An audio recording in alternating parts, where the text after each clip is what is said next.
Some have asked me how to crimp these brass crimpers that I sell with my DIY belt kit.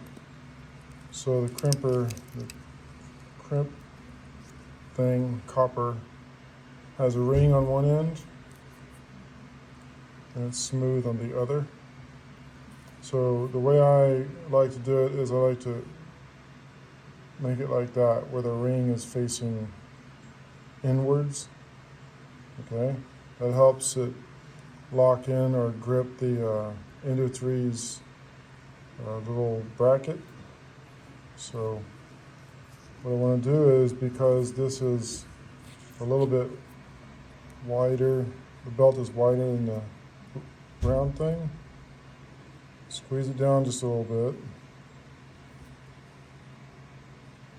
and then you don't want it to stick out too far. You want it to be like right at the edge, and we're just going to crimp it.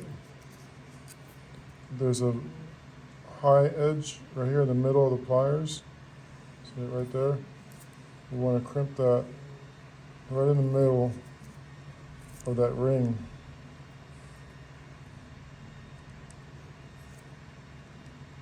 Do that all the way down. Now you could try to use it like that. That belt might slip out though. So I'll try to go an extra step. I'll put this in an angle like that. If you put it just like this, it's just going to squish it and make it square. But what we want is we want to fold one side over to the other. Let's see if this works. Sometimes it doesn't work. There we go. See how we folded that over?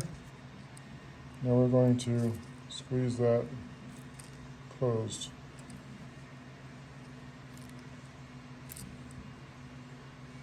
And there you go. That's how you crimp it.